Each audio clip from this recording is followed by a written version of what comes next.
Hey, everybody. Thank you for joining us. I am here with Brad Williams of the Beringer Group. Brad, first off, let me say thank you for taking the time out of what I know is a very busy schedule to join us. Excited to learn more about you and your company. But with that in scope, why don't, for the members who haven't had a chance to meet with you at our annual meeting and trade show, tell us a little bit about yourself so we can get to know you before we get into the business side. Well, Jeff, thanks for having me, and thank you for having me as one of the first participants in the podcast arena. And yeah, I've loved being part of Primera. You have a great vision, a great team around you, which is so important. Everything that I do is predicated on my team and them helping me, a resource for your members and the other 8 or 9 buying groups and co-ops that we participate in. So, yeah, excited to be here and, sharing a little bit of a personal aside. One of the things that I'm most proud of is my involvement with my family. I think I didn't put all these pictures up because we were on the podcast. I do have a lot of That's right. That's pictures, right. and that's what's important. I love my family very much. I have a wife, I have 2 children. I was prior, most of these podcasts, you're talking with the Jeff Brauns before, and I just showed a picture. I want to show it, Jeff.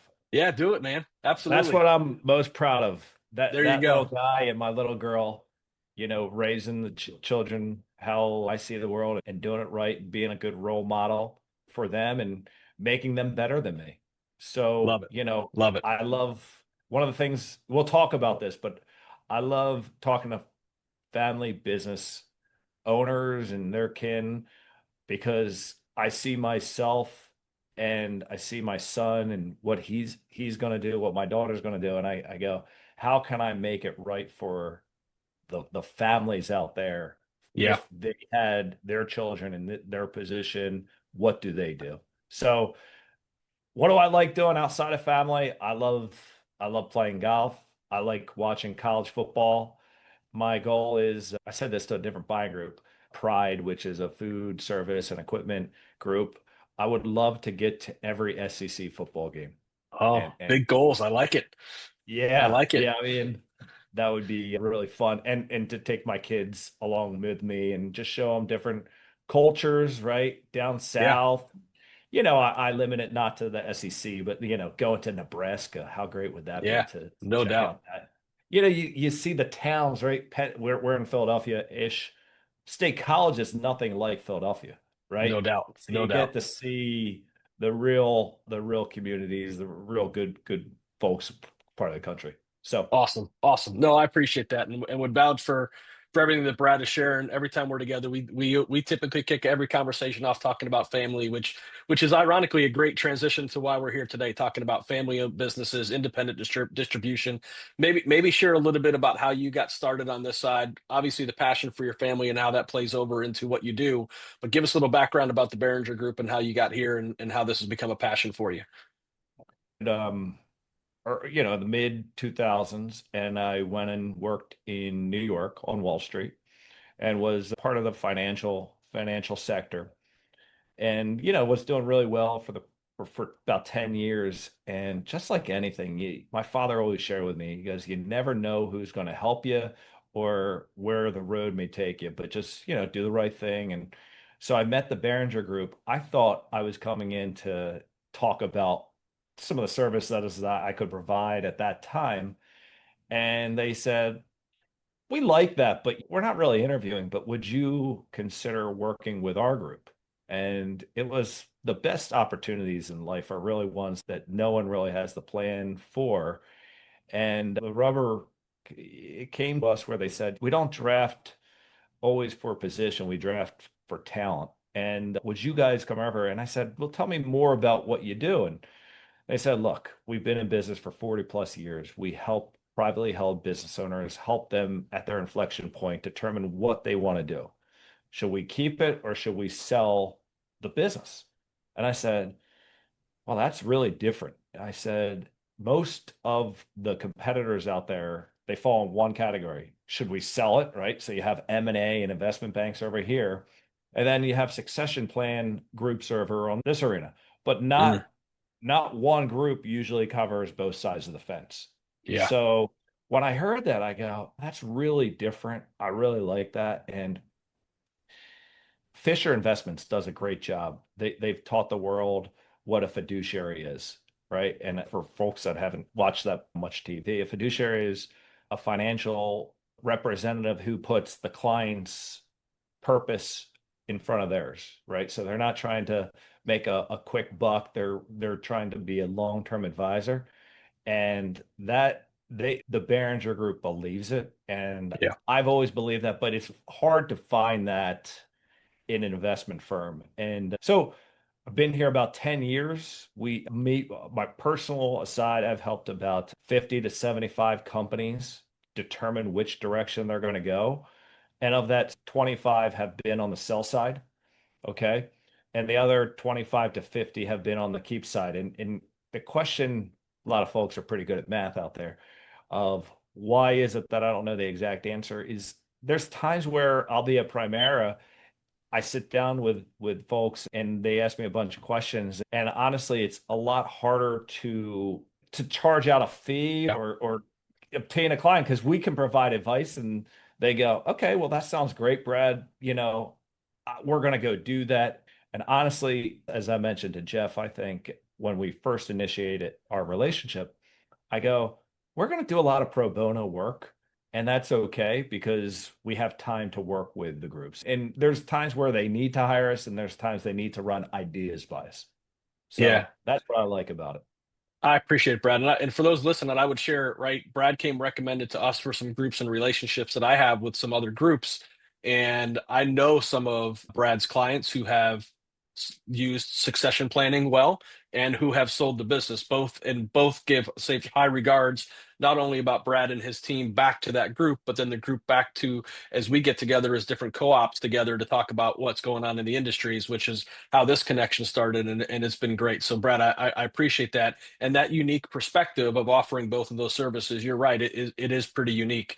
How about if we kind of we build upon that and go into a little bit the why behind the work, right? So you talk about the family business. What is it about family-owned businesses and legacy planning that keeps you so engaged and invested? Look, we're fortunate, Jeff. We get to work with business owners that deal with real world problems. And working with the business owners that we work with, that's so I'm so fortunate. Your group is salt of the earth. We're also work with plumbing distributors, electrical distributors, HVAC, food and equipment distributors, gas and welding. One of my favorite things is I go into an office, sit in the president's owner or president, and they have wood paneling, right? Yes. It's not Yeah. about the ego, it's about they share the story of, hey, if I do sell my company, what happens to my employees? That's one of the first questions that I receive. And Yeah. testament to the small family business owner that supports communities, families. I always say, how many, because these guys, man, it's such a hard decision to determine where you go, whether you sell or you keep, right? You're paying for not only salaries, you're paying for houses, you're paying for colleges, you're paying for health. You're providing so much value. And that's the why. I like the people that we work for, Yeah. and a lot of times we become friends with them. So maybe that's even a slight shift, but a great place to start. So let's think about that family-owned business who hasn't even begun to think about either selling or succession planning, right? They're kind of hearing this and going, man, maybe something I need to think about. What would be your recommendation for them, a place to even start from ground zero? So first thing is understanding the valuation of their business. Why is that so important? Well, let's assume the gentleman or woman listening to this call, they go, well, I'm 55. I'm not planning on doing, I don't need to plan that for another 5+ years. Well, if you think your business is worth, let's just use $10 million, okay? But I share with you it's worth 15, okay? Well, you're going to reallocate your balance sheet accordingly, right? You may not have to take as much risk with your stock and your bonds and real estate portfolio. Okay.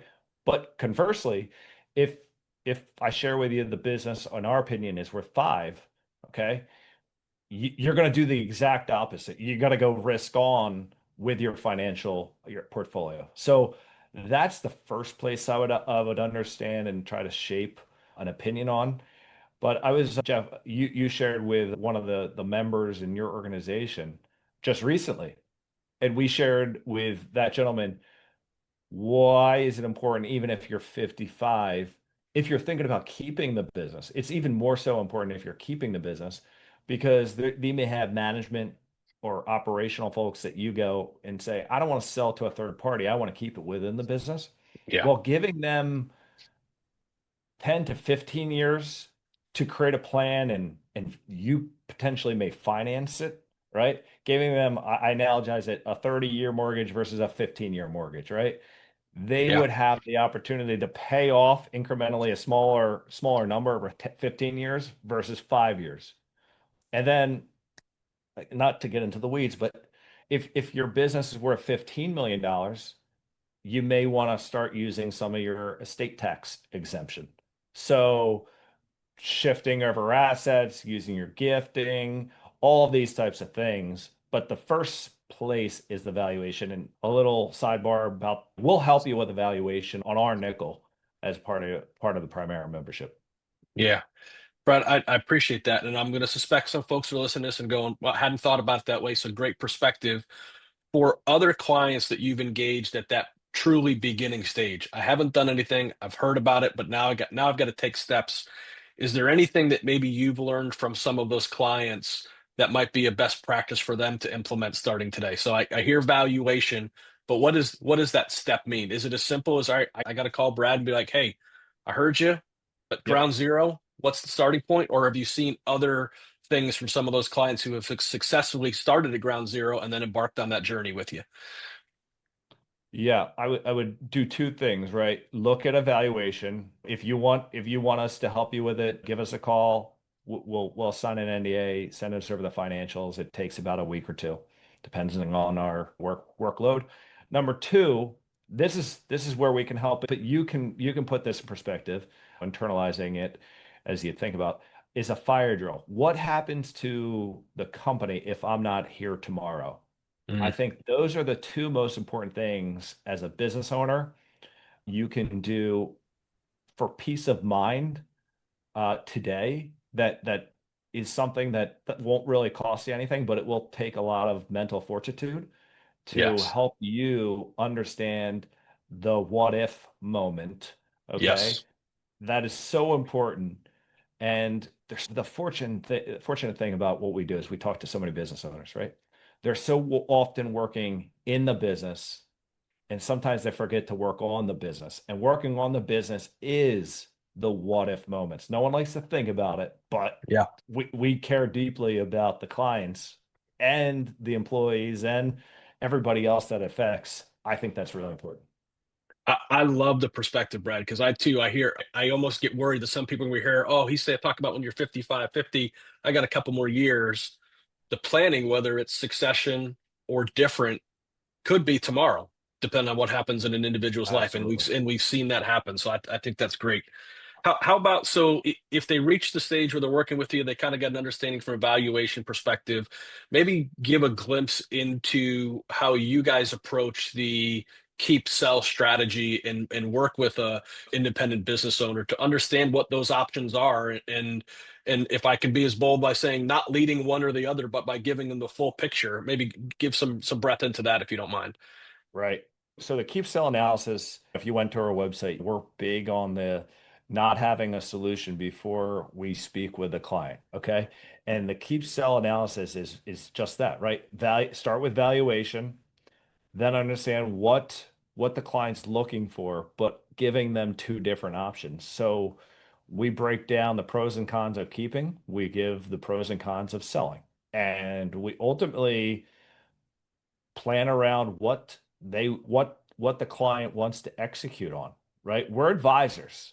I was talking to an employee earlier and we were talking, he was asking me what we should do. I said, look, I help the clients assess the risk. Okay. It's their job to make the decision. Yeah. And that's really at the end of the day, make it really short. We help assess risk, you Yep. know, Love it. from an exit perspective. Could you maybe potentially share a scenario recent or maybe one that just sticks with you from some of your clients where you can, and I get there's a lot of layers and it can be delicate in what you're sharing, but where a client had to you've outlined that risk and they made a decision to either, and maybe what you that process and what you learned through going that with a through a client?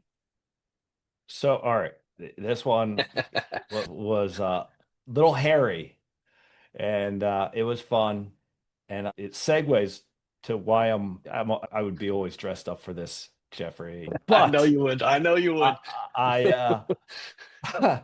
I'm headed to a client, and reverse engineering the story I'm about to share with you.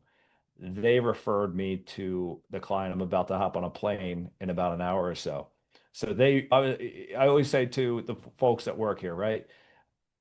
Be good enough to get hired, but then once you're hired, just do everything that you can to be referable because that means you did the job, you treated the folks good enough that they want to recommend you. And so this was 2 or 3 summers ago. I remember because you'll hear part of the story. Half my vacation was changed because we were hired, right? We did a keep sell analysis. They ultimately decided to sell. So we went through the process. We had a few bidders, and there was 3 people, father, uncle, and then son and daughter to one of the 3 brothers. Okay. The brother and the daughter were rock stars. And we, again, remember going back, we're only advisors, right? We can't push them to keep it, even though I really felt that they should look internally to potentially continuing down the road.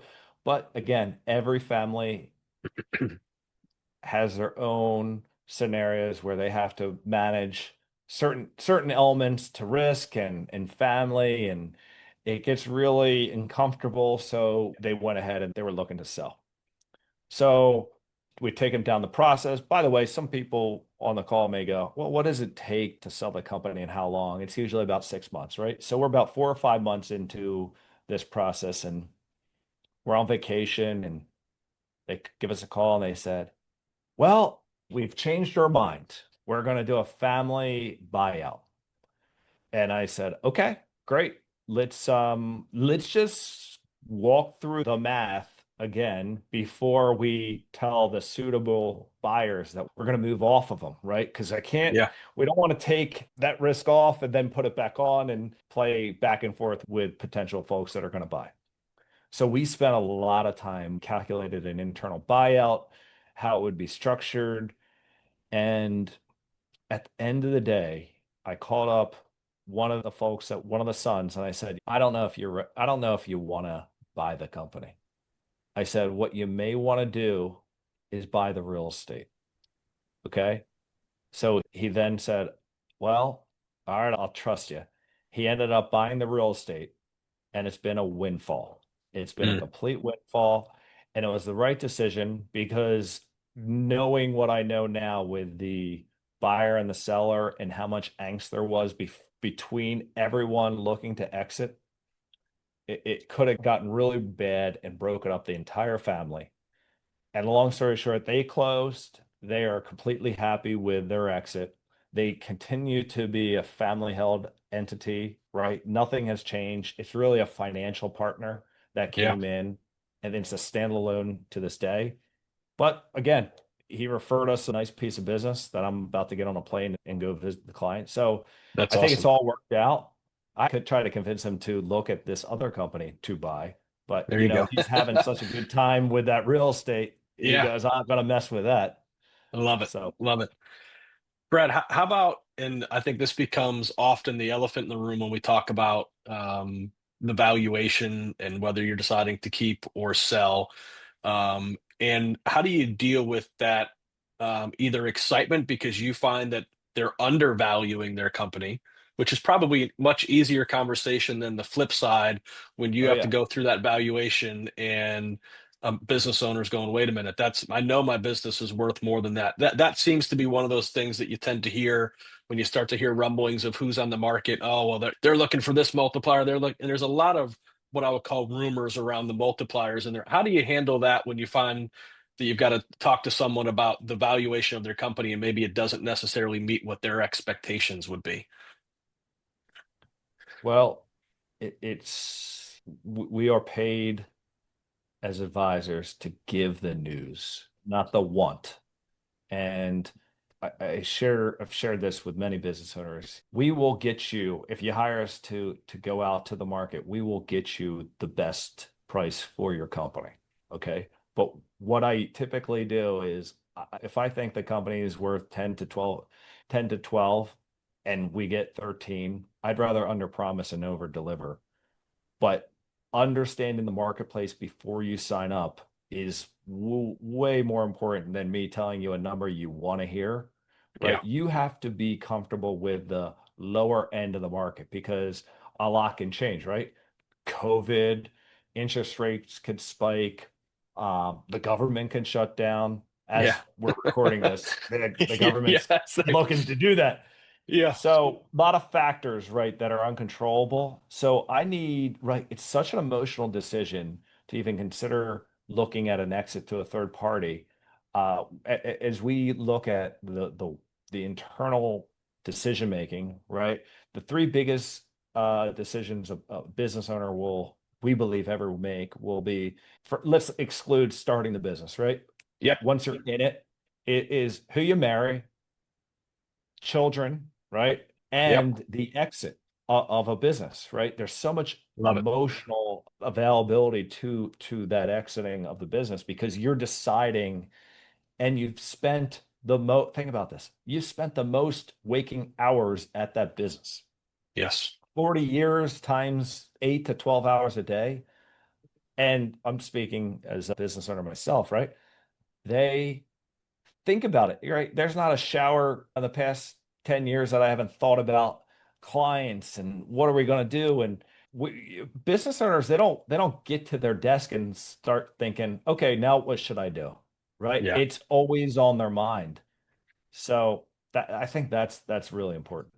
Yeah, I think it comes back to how you kind of kick this thing off, right? It has to start with that valuation. You've got to have an idea of what, and I think working with you and your team to understand an outsider's perspective, as you said, here is what the numbers tell us, right? Oh yeah. And that's not a fake formula, or you're not going to get five different formulas. This is what the numbers tell us, and working off of that becomes so key, which I think goes right back to your comment around, hey, at ground zero start with the valuation, and you guys can help with that. For those members who maybe are already in a second or third generation of their family, so they've got a long track road of history, but for whatever the reason, right, maybe that next generation isn't as excited about the business, or for whatever reason, what are some of the common barriers to getting it to the third and even or their fourth generation when you think about family businesses? Well, only 3% of family businesses succeed into the fourth generation, right? So it's a long shot. So if you're competitive, I hope that you break that trend and put those numbers up to 10%. But it's hard, but you know what? There's a lot of good people in your group. There's a lot of good people in all the groups that we touch. And one of the things that can buck the trend is communication from generation one to generation two or generation three to generation four. I've heard this a lot, right? Don't have, you know, no, this is not my role or this is not what I profess, but a lot of business owners that they have their sons or their daughters or grandchildren and force their grandchildren or sons to go work somewhere else for 5 years before they come back into the business. And then once they come into the business, there's a plan in place for the execution of the takeover. And it usually takes, if you're 25, 25 is not 25 anymore, right? That's like 18 years old because never Yeah. everyone starts a little bit later and everyone's going to Yeah. college. So 10 to 15-year management ownership training program of working at different jobs and Yeah. understanding of how everything works has really been a way for the 3% to continue down the road and be successful. That's what we've seen that works. something popped in the mind as you were discussing that. How often do you see, like we're talking about family generation to generation, but how often does it come into play where maybe there isn't family involved, but you've got a lot of talent in that organization that you could look at into those same types of roles? Oh, absolutely. We like bridge management, right? There's a lot of times where you're 55, your kid's 25, right? And you have someone there and you go, well, my son's not ready, but this gentleman or woman is capable, right? Side note, do not give them equity. Okay. You can give a share of the profit, but do not give equity because then they start looking at the books. They want to know a little bit more. Okay. Yeah, So, and then you have to buy it back. And what's the value? And is there dividends? Okay. And, that's what I believe is the rule. There's always exceptions to the rules. Okay. sure. But you don't necessarily need, right? You can write an agreement where if you want to give that person 10% equity, you can create a drafting agreement. If you sold the company one day, they'll get 10% of the proceeds or 10%. If you didn't sell 10% of the profit, there's always a way, but don't go and give them equity. But bridge management is really a great thing to do. People in the corporate world, they talk about golden handcuffs.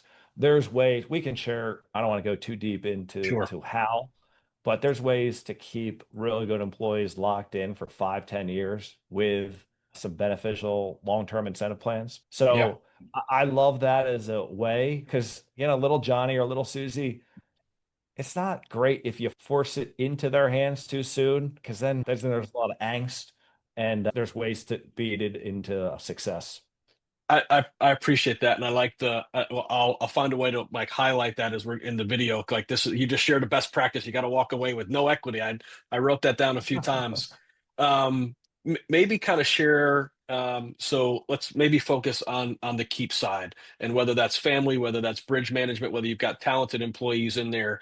Um, what's the first step that those folks take after they have evaluation and they decide that that's where they want to go? Because I think for most of us, we think about, okay, if I'm going to decide to sell M&A, bidders, who do I want to sell? Kind of go through this piece, but I don't know if you haven't been through it that you necessarily have a follow same kind of path that you think through on what that looks like on the keep side of the business. So maybe just kind of give some outliers on what I'll call the normal steps, even though that everyone's a little bit different through that process. Absolutely.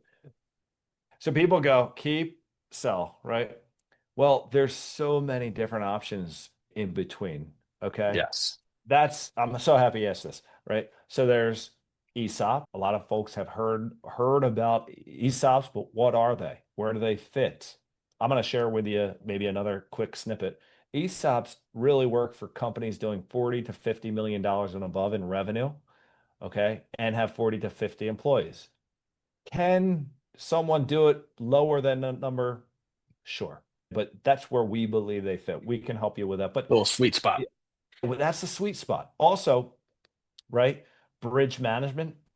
There's also internal buyout. There's quote sale to employees. There's a modified sale to employees, but as we mentioned, without providing stock, we don't love stock going out of the family. There's also gifting stock and creating a recapitalization of the individual stock from father to son or father to son and daughter, right? So there's ways to start that planning of different variations or a recap. A recap, think home equity line of credit off of your Mm, house. So your father, you're 60 years old, your son's 30, and you go, I don't know if I'm ready to hand over the keys to a $20 million enterprise value. Bring in a bank, right? Hey, my assets are $8 million. So the bank will go, look, we'll do a loan to value of 60% off of those assets. Now you've taken $5 million outside the company. You have now your son's not buying it from just you. They're paying back the bank, right? So the bank is going to help you with, hey, son, I need you to provide financial statements on a quarterly, monthly basis. So there's more accountability, there's more oversight. The other thing is, we really like this idea. What do public companies and large private companies and private equity companies force? A board of advisors. The oversight as you exit, right? If you're 65, you give it to your son or daughter, and you want to go spend more time in Florida or Arizona, wherever you want to spend time, you're trying to exit from the company. Well, how do you feel good about that exit? Provide your son or daughter or internal management, especially if they're financing a piece, for them to report up to not only you, but a group of folks, right? Because if you're reporting to dad, he may go, I'll see, I trust you. Yeah. Okay. But there's a level of preparedness that really helps not only for the father exiting, but also the son or daughter that's taking over. They have real list of duties that they have to prepare for. And it makes them, remember, we talked about this earlier, working not just in the business, but on the business. Yeah. Love it. Let me kind of switch over to maybe a little slash advice slash call to action to kind of wrap this thing up a little bit. So, if what's the single most important thing you tell a family business owner or family offices thinking about long-term strategy or succession planning? Understand your goal and objectives, right? Folks are much better at hitting goals when they know what they are and they know where the target is. Mm. I'm not going to talk over talk that one. Yeah, If you know what it is, you're much more apt to hit it. love it. And they write it down. You see it. People talk about vision boards, Yeah, right? That goal is not only you, but if hit by the bus, right? Your family knows what it is. Everyone yes. starts rowing in this. Jeff, you're a guy like that, right? I went to the conference in July and you lay out what the goals are for the organization and everyone knows where they're going. Yeah. I'm fascinated by the answer because it's the simplistic answer that sometimes maybe we think to overcomplicate, right? Absolutely. And not that the goal won't be complicated, but just the taking the step that I'm putting together my strat plan. Well, what is my plan for succession in this scope? And having that be a part of that discussion each year until you reach a place where, hey, you know what? This is the year. I'm picking up the phone. I'm calling Brad and his team, and we're going to begin with the valuation and take next steps from there. Absolutely. How about for maybe for those who are listening and maybe they feel like, hey, I picked up a couple tidbits here. Maybe I'm one step away from needing this plan. Going to start thinking about what my goals and objectives are. What should they do next? Where do they start? Yeah, Can yep. yeah, So let's assume that they've listened to this, right? We're call it 30 minutes in and they've got some key takeaways. And so now they're one step away from needing a sound plan. Like maybe they've got a little bit of knowledge, they've done some research, they've thought about different things, but now maybe let me take it a slightly different. I thought succession, I thought sell, you've just given this gap, but there's a whole bunch of things in between. So now I'm like, okay, there's a lot of things that I need to learn that I haven't even thought about. But I'm already beginning to take the action that I know I need to do something. What would you recommend that where do they start? Is it are we back to our first question and around start with the valuation, or is there something else you would have them consider? no, I think it does start with evaluation, but also knowing that they have a resource, right? So Yes. we are a resource. Conversations with us, as I mentioned, we do a lot of pro bono, right? And if you're not ready, that's okay, right? We're going to be one of our strengths is my team is looks a lot like me. We have a gentleman here he is 75. He started the group. So I pick his really smart brain when I've come to some place I don't know what the answer is, but we're here to help long term, knowing you have answers, right? A lot of folks that when we talk to business owners, oh, I have an accountant, I have a lawyer. We're sort of like if you're building a house, right? And you go, hey, I have someone that's going to lay the foundation, and I have someone that's going to they do plumbing and HVAC. Okay, we're sort of the architect of it all, right? When you ask for an accountant, right? One of the questions is, how conservative are you? Right? I don't want to go to jail. I want to pay the least amount of Yeah. taxes. I think everyone, it's pretty, you're going to an accountant advisor to not do your taxes, but to provide advice, right? So Yes. you want to know, okay, what's the risk here? What's the risk on? And that's where it starts understanding options. And most folks don't know where to go. And that's why going back, right? That's why I fell in love with where we're working is we're not just M&A and we're not just succession planning. We'll give you the overarching from here to Yes. here. And I believe it's refreshing, or I want to work here, right? There's a lot of options out there. That's the beauty of living in the United States, right? A lot of Yeah. good options. And I think the role of Primera here is it's our job to find solution partners that meet those needs of our members, right? And this was one that when I joined 5 years ago, we started hearing rumblings. It was right at the start of COVID. I think COVID gave an opportunity for people to take a step back, think, and to go, oh, I haven't really spent some time in here. And certainly we've seen a lot of acquisition take place in our industry. I think that's here to stay for a few more years. But whether it's in the hot bubble of acquisition or outside of that bubble and just normal terms of business, family business is turning over. This is a topic that will always be within independent distribution, and we appreciate you and the team and the partnership that we've had all the way going back to the first time we had you out at the GCSAA meeting and into our annual meetings and meet with members. We really appreciate it. Let me, if I could, I don't mean to sound repetitive, but it might be a little bit, kind of a final thought. If you could leave those listening to this today with one key takeaway or something actionable or frame something that they could do after listening to this call, what would that be?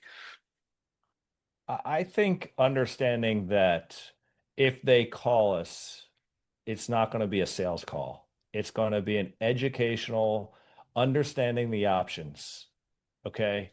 That's the most important because anytime I make a call into an accountant or a lawyer or whatnot, okay, I want to know what the value is. I want to know what the cost is. My wife, we gone to Neiman Marcus or something, and we're finding her a birthday present.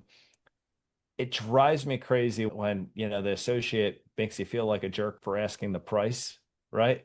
I want to know what the value is, and I want to know that I'm not going to feel pressured or awkward about asking for price.